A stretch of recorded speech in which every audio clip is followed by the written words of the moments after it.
नमस्कार। दैनिक पत्र पत्रिकाको संगालो कार्यक्रम अखबारमा यहाँलाई हार्दिक स्वागत गर्दछौं। प्राविधिक साथी राजु थापा र म श्रेया नेपाल।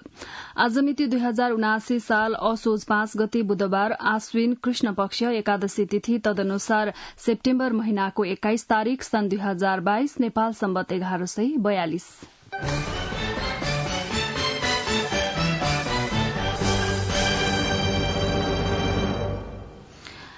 आज राजधानीबाट प्रकाशित विभिन्न दैनिक पत्र पत्रिकामा फरक फरक शीर्षकमा खबरहरू छापिएका छन्। गोरखापत्र दैनिकको अग्रपृष्ठको खबरबाट कार्यक्रमको शुरूआत गर्दैछौं। दलहरू अव्यवस्थित, दर्ता गर्न सजिलो, चलाउन मुस्किल शीर्षकमा छापिएको खबर हो यो।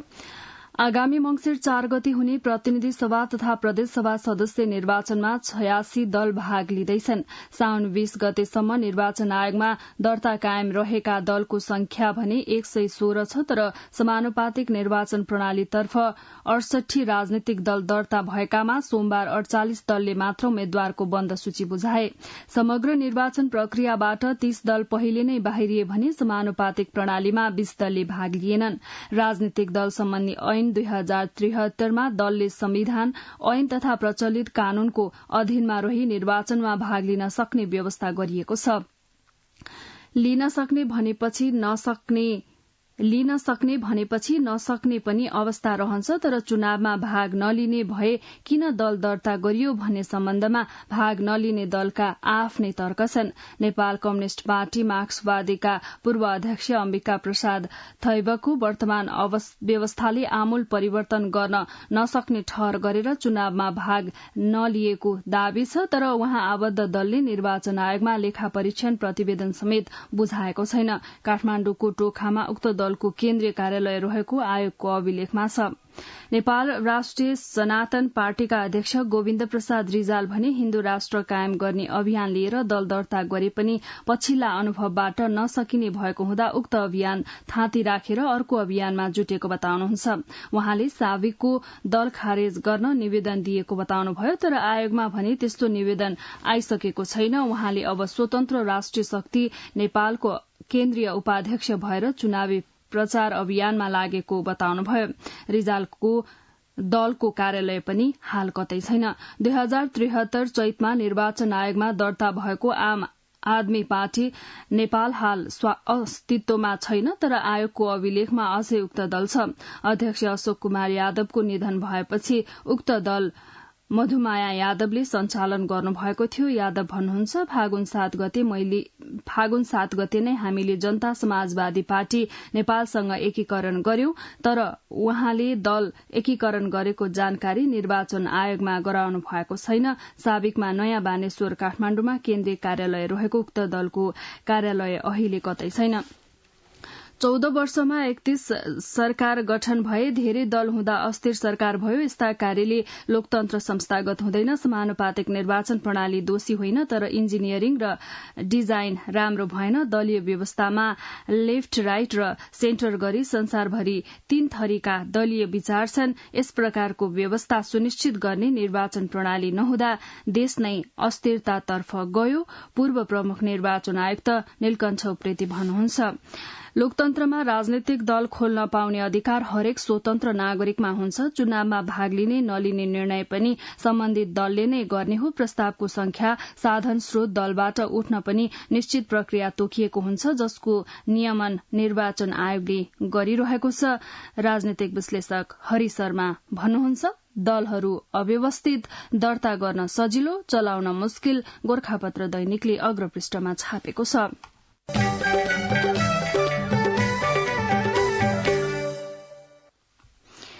संसदले दोस्रो पटक पारित गरेर पठाएको नागरिकता विधेयक पनि राष्ट्रपति विद्यादेवी भण्डारीले अस्वीकार गर्नुभएको छ। प्रमाणीकरण गर्ने 15 दिनको समयावधि मंगलबार मध्यराती सकिएको छ। विधेयक प्रमाणीकरण नगरेर मौन बस्नु भएको उहाँले आउने कानूनी तथा राजनीतिक प्रश्नको प्रतिवाद गर्ने तयारी गर्नु भएको छ। सार्वभौम संसदले पारित गरेर पठाएको विधेयक अस्वीकार गरेर राष्ट्रपति भण्डारीले संवैधानिक सीमा नाघेको आरोप उहाँमाथि लागिरहेको छ। यस विषयमा सर्वोच्च अदालतसँग कानूनी परामर्श लिने विकल्प नरोज्ने, बरु प्रतिवादका लागि कसैले रिट दायर गरे सामना गर्ने राष्ट्रपतिको तयारी छ। राजीनामा विकल्पमा पनि उहाँले नजाने हुनुभएको छ। राष्ट्रिय एकताको प्रवर्धन र संविधानको संरक्षकको भूमिका खेलेकाले आफूले लिएको निर्णय दूरगामी महत्वको हुने राष्ट्रपति भण्डारीको बुझाइ छ। राष्ट्रपति भण्डारीका स्वकीय सचिव भेषराज अधिकारीले विधेयक प्रमाणीकरण नभएको बताउनुभयो। नागरिकता विधेयक राष्ट्रपतिबाट प्रमाणीकरण भएन। मंगलबार मध्यराती उहाँले भन्नुभयो, संसदले 20 भदौमा विधेयक प्रमाणीकरणका लागि राष्ट्रपति कार्यालय पठाएको थियो। राष्ट्रपतिले प्रमाणीकरण नगरेपछि विधेयकको अस्तित्वमाथि प्रश्न उठेको छ। प्रमाणीकरण नभए निष्क्रिय हुने या स्वतः कानूनका रूपमा लागू हुने भन्ने संविधान र कानूनमा उल्लेख छैन। संरक्षकबाटै संविधानलाई चुनौती, नागरिकता विधेयक राष्ट्रपतिबाट अस्वीकार, राजनीतिक र कानूनी प्रश्नको प्रतिवाद गर्ने शीतल निवासको तयारी, प्रतिनिधि सभाको कार्यकाल सकिएकै बेला राष्ट्रपति सरकार टकराव, न्यायालय प्रवेश गर्ने सम्भावना, नागरिकता विधेयक चुनावी मुद्दा बन्ने निश्चित, नयाँ पत्रिका दैनिकले अग्रपृष्ठमा छापेको छ।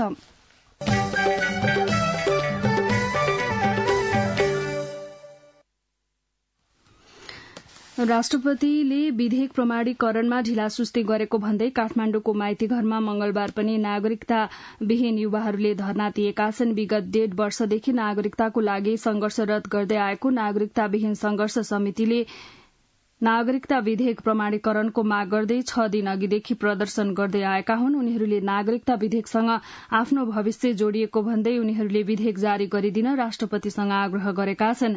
नागरिकता विधेयकको लागि उनीहरूले प्रदर्शन थालेको यो पहिलो पटक भने होइन। नागरिकता विहीन संघर्ष समिति नै बनाएर उनीहरूले यसअघि 8 पटकसम्म काठमाण्डुमा प्रदर्शन गरेका थिए। नागरिकता विहीन युवाहरूको प्रदर्शन जारी, नेपाल समाचार पत्रले अग्रपृष्ठमा छापेको छ।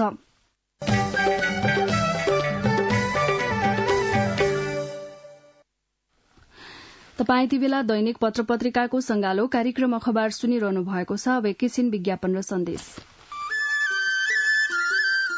सुन त, भोलिको मिटिङको लागि सबैलाई फोन गर्यो? छैन सर, मेरो मोबाइलमा ब्यालेन्स नै थिएन। अलि पछि गर्छु ल्यान्डलाइनबाट। लौ हेर, मोबाइलमा ब्यालेन्स छैन भनेर हुन्छ?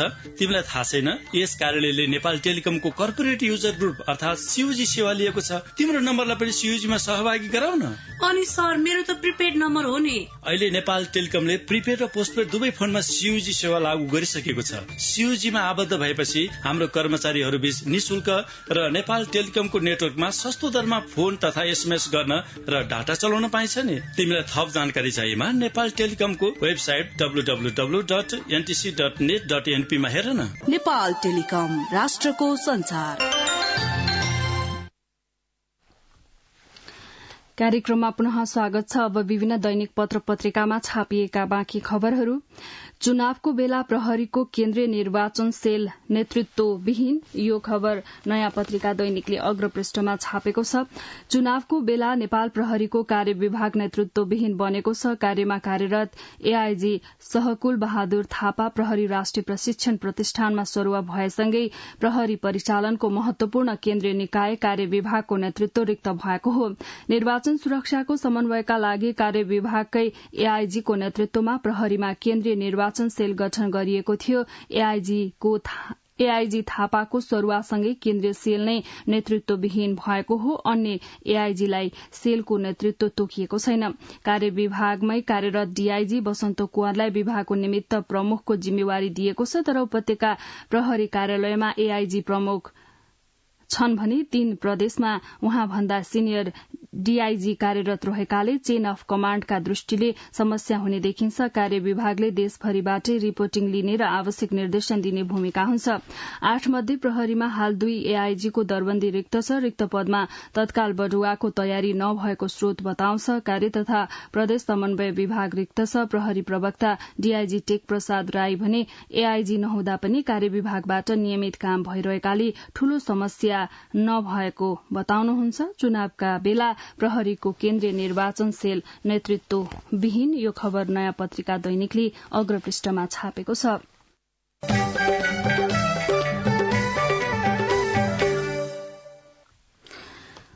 मंगिर 4 मा हुने प्रतिनिधि र प्रदेशसभा सदस्य निर्वाचनमा पुरानै जनगणनाका आधारमा समानुपातिक तर्फ सीट निर्धारण हुने भएको छ। 2078 सालमा जनगणना भएर नयाँ तथ्याङ्क आए पनि पुरानै गणनाका आधारमा समानुपातिक निर्वाचन प्रणाली अन्तर्गत प्रतिनिधित्व हुने भएको हो। संविधानले जनसंख्याका आधारमा समानुपातिक निर्वाचन प्रणाली अन्तर्गत प्रतिनिधि सभा र प्रदेशसभामा प्रतिनिधित्व गराउने व्यवस्था गरे पनि पुरानै संख्याका आधारमा राजनीतिक दलहरूले उम्मेद्वारको बन्द सूची बुझाएका छन्। पुरानै जनगणनाका आधारमा समानुपातिक उम्मेद्वार, यो खबर नागरिक दैनिकले अग्रपृष्ठमा छापेको छ।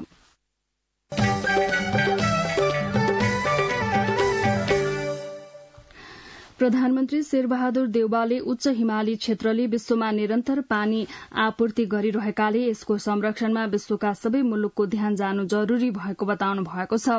वन तथा वातावरण मन्त्रालयले आयोजना गरेको दिगो समाधानको पैरवीका लागि मुस्ताङ सम्मेलन, Mustang advocacy summit on sustainable solutions कार्यक्रमलाई मंगलबार सम्बोधन गर्नुहुँदै प्रधानमन्त्री देउवाले दिगो पर्वतीय विकास र संरक्षणको विषय नेपालको मात्र नभई क्षेत्रीय र विश्वव्यापी मुद्दा बनिसकेको बताउनुभयो। उहाँले हिन्दकुश हिमालयको बीच भागमा नेपालको उपस्थितिले वृहत उच्च हिमाली क्षेत्रको दिगो विकासको मुद्दामा नेपालले नेतृत्व लिनु सान्दर्भिक भएको बताउनुभयो।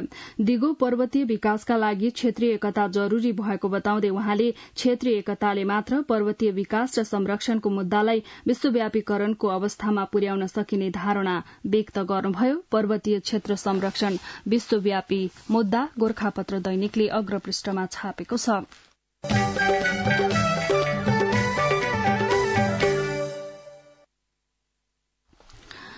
9 दिनदेखि सत्याग्रहमा बस्नुभएका डाक्टर गोविन्द केसीले आफ्नो स्वास्थ्य अवस्था खस्किँदै गए पनि काठमाण्डु आउन अस्वीकार गर्नुभएको छ। यो सँगै मंगलबार दिउँसो उहाँलाई लिन गएको सेनाको हेलिकप्टर यत्तिकै फर्किएको छ। जिल्ला प्रशासन कार्यालय कैलालीले डाक्टर केसीको स्वास्थ्यमा जटिलता आएको भन्दै हेलिकप्टर मार्फत काठमाण्डु ल्याइदिन गृह मन्त्रालयलाई अनुरोध गर्नुभएको थियो, तर डाक्टर केसीले मान्नु भएन। उहाँले काठमाण्डु जान्न भन्नुभयो। जबरजस्ती गरे अपहरण गरे जस्तो हुन्छ, मेरो अपहरण गरेर नलैजानुस् भन्नुभयो। उपचारमा संलग्न डाक्टर अमृत जैसीले भन्नुभयो, डाक्टर केसीलाई सेनाकै स्कटिङमा विमानस्थलसम्म लैजाने र त्यहाँबाट हेलिकप्टरमा काठमाण्डु ल्याउने भनी प्रहरी अस्पताल आएको थियो। डाक्टर केसीले आफू सेती प्रादेशिक अस्पतालमै उपचाररत रहने बताएपछि प्रहरी टोली फर्किएको थियो। उहाँलाई अस्पतालबाट विमानस्थलसम्म लैजाने बेला धनगढ़ीका विभिन्न चोकमा ठूलो संख्यामा प्रहरी परिचालित थियो। जबरजस्ती लैजाँदा स्थानीयवासी सड़कमा आउने सम्भावना देखेपछि अस्पतालमा पनि ठूलो संख्यामा प्रहरी खटाइएको थियो। डाक्टर केसीको स्वास्थ्य खस्किँदै काठमाण्डु आउन अस्वीकार, अन्नपूर्ण पोस्टले अग्रपृष्ठमा छापेको छ।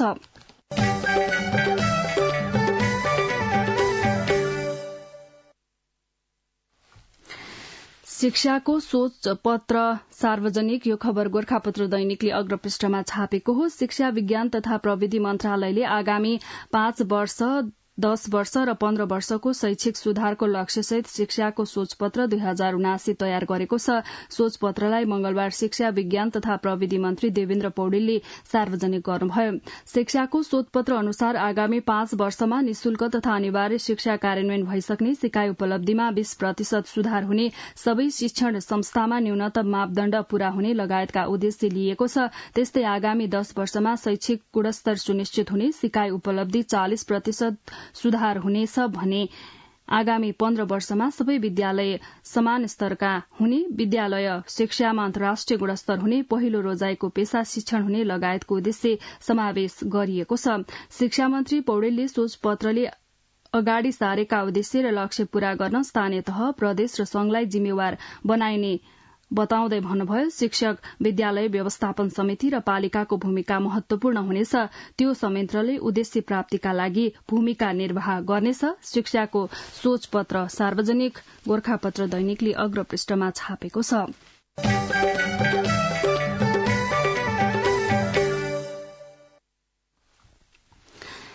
महामारीको रूप लिँदै डेंगू 17,594 मा संक्रमण, 21 को मृत्यु, राष्ट्रव्यापी प्रकोप घोषणा गर्न विज्ञको सुझावमा सरकार उदासीन, राजधानी दैनिकले अग्रपृष्ठमा छापेको छ। महामारीका रूपमा देशभर डेंगू फैलिरहँदा सरकार भने संक्रमण नियन्त्रणमा उदासीन देखिएको छ। देशभर हालसम्म 17,594 जनामा डेंगू संक्रमण देखिसकेको अवस्थामा 21 जनाको मृत्यु भइसकेको छ।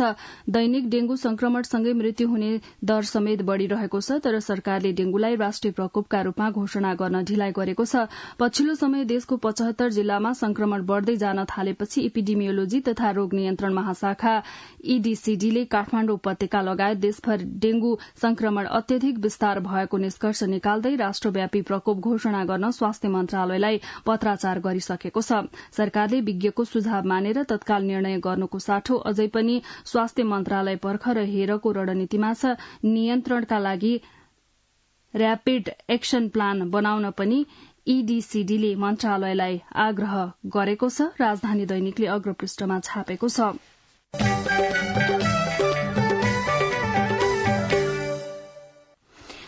अब विभिन्न दैनिक पत्र पत्रिकामा छापिएका सम्पादकीयहरू। गोरखापत्र दैनिकले सुपथ मूल्य पसल शीर्षकमा सम्पादकीय बनाएको छ। विपन्नले कष्ट सहनु परेकैले हुनुपर्छ, ठूला चाडपर्वलाई लिएर अनेक भनाई र उखान नेपाली समाजमा चल्दै आएका छन्। त्यसै क्रममा दशैंलाई लिएर आयो दशैं ढोल बजाई, गयो दशैं ऋण बोकाई भन्ने समेत गरिन्छ। शरद ऋतुमा आउने दशैंको धार्मिक तथा सांस्कृतिक महत्व विशिष्ट छ। नेपाली समाजलाई यो चाडले एकता, सद्भाव र समन्वयका निम्ति ठूलो ऊर्जा दिन्छ। तर चाडपर्व असाध्यै महँगा हुँदै गएका छन्। सीमित आय भएका परिवारलाई दशैं चर्को पर्दै गएको छ। परिवारलाई कपड़ा किन्नै पर्यो, खानपानको व्यवस्था गर्नै पर्यो अनि नरनाता, कुल कुटुम्ब आदिलाई टार्ने पुर्याउने गर्दा खर्चले नेटो काट्छ। बढ़दै गएको महँगीमा सीमित आयले धान्दैन। त्यसैले खुशीको दशैं ऋण बोकाई विदा हुने नेपाली चलन चल्तीको भनाई ठिकै हो जस्तो लाग्छ। यस्तो अवस्थामा उपभोक्तालाई केही राहत दिन राज्यले समेत भूमिका निर्वाह गरिरहेको हुन्छ। सर्वसाधारणलाई अति आवश्यक पर्ने दैनिक उपभोग्य सरसामानमा केही कम मोलमा उपलब्ध गराउने यत्न वर्षौंदेखि हुँदै आएको छ। दशैंमा चिउरा बढ़ी प्रयोग हुन्छ। ताइचिन चिउरा बजारमा प्रति केजी 75 रूपियाँ पाइने गरेकोमा खाद्य कम्पनीमा 78 र साल्ट ट्रेडिङमा 80 रूपियाँ रहेको छ। महँगो हुनुमा बोलपत्र आह्वान गर्दाका समयको मूल्य आदिलाई तर्क दिने गरिएको छ। समाचारमा सुपथ मूल्य पसलकै महँगी भएको तथ्य बाहिर आएपछि सुधार गरिएको जानकारी समेत प्राप्त भएको छ। सुपथ मूल्यका पसलमा उपभोक्तालाई राहत हुने गरी सरसामानको अझै राम्रो व्यवस्था गर्नु वाञ्छनीय रहेको छ। सुपथ मूल्य पसल शीर्षकमा गोरखापत्र दैनिकले सम्पादकीय बनाएको छ। अन्नपूर्ण पोस्टले संसदीय दर्पणको मैलो दृश्य शीर्षकमा सम्पादकीय छापेको छ भने नेपाल समाचार पत्रले प्रतिनिधि सभाको आयु कहिलेसम्म शीर्षकमा सम्पादकीय बनाएको छ। नागरिक दैनिकले जीवनसँग जोडिएको रेमिट्यान्स शीर्षकमा सम्पादकीय छापेको छ। रेमिट्यान्सको विकल्प नहुँदासम्म सरकारले सुरक्षित गन्तव्यमा मात्र नेपाली युवालाई पठाउने वातावरण बनाउनुपर्छ। बाकससँग रेमिटेन्स साट्नुको कुनै अर्थ छैन, नागरिक दैनिकले सम्पादकीय बनाएको छ। राजधानी दैनिकले तकमा वितरणमा मापदण्डलाई पालना गर शीर्षकमा सम्पादकीय छापेको छ।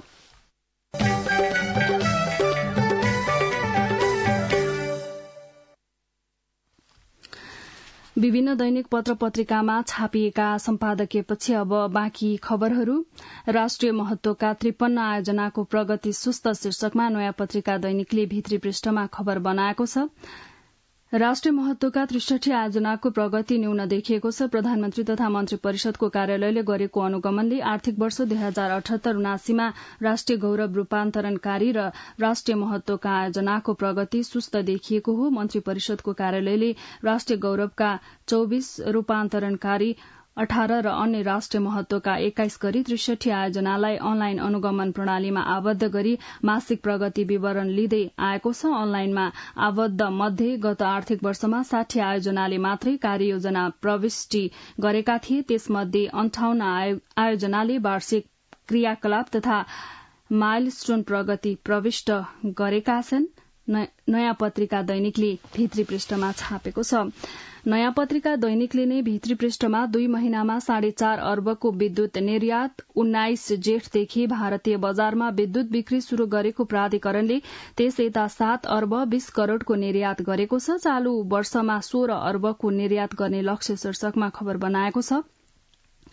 चालू आर्थिक वर्ष 2079-80 को पहिलो 2 महिनामा नेपालले 4.5 अर्ब रूपियाँ बराबरको विद्युत निर्यात गरेको छ। साउन र भदौमा 4 अर्ब 43 करोड़ 42 लाख रूपियाँ बराबरको विद्युत निर्यात गरेको छ। नेपाल विद्युत प्राधिकरणले देशभित्र खपत भएर बढ़ी भएको 48 करोड़ 93 लाख 72 हजार युनिट विद्युत भारत निर्यात गरेको जनाएको छ। प्राधिकरणले बर्खायामको विद्युत गत 19 जेठबाट इण्डियन एनर्जी एक्सचेन्ज लिमिटेडको डे अहेड बजारमा प्रतिस्पर्धा मार्फत बिक्री शुरू गरेको हो। शुरूमा 2वटा आयोजनाबाट उत्पादित 39 मेगावाट विद्युत दैनिक रूपमा आईएक्समा बिक्री गरिएको थियो। त्यसपछि 27 जेठबाट 6वटा आयोजनाबाट उत्पादित 364 मेगावाट विद्युत बिक्री गर्दै आएको प्राधिकरणले जनाएको छ। प्राधिकरणले जेठ, असार, साउन र भदौसम्ममा 78 करोड़ 78 हजार युनिट विद्युत निर्यात गरेर 7 अर्ब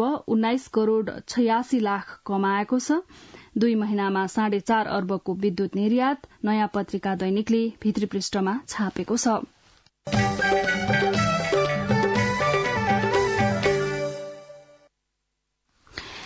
यिनै विभिन्न दैनिक पत्र पत्रिकामा छापिएका विविध प्रसंगसँगै हामी कार्यक्रमको अन्त्यमा आइपुगेका छौं। प्रविधिमा सहयोग गर्नुहुने राजु थापालाई धेरै धन्यवाद दिँदै म श्रेया नेपाल पनि बिदा हुन्छु। यसपछि कार्यक्रम अन्तर संवाद सुन्न सक्नुहुनेछ। हवस् त, नमस्कार।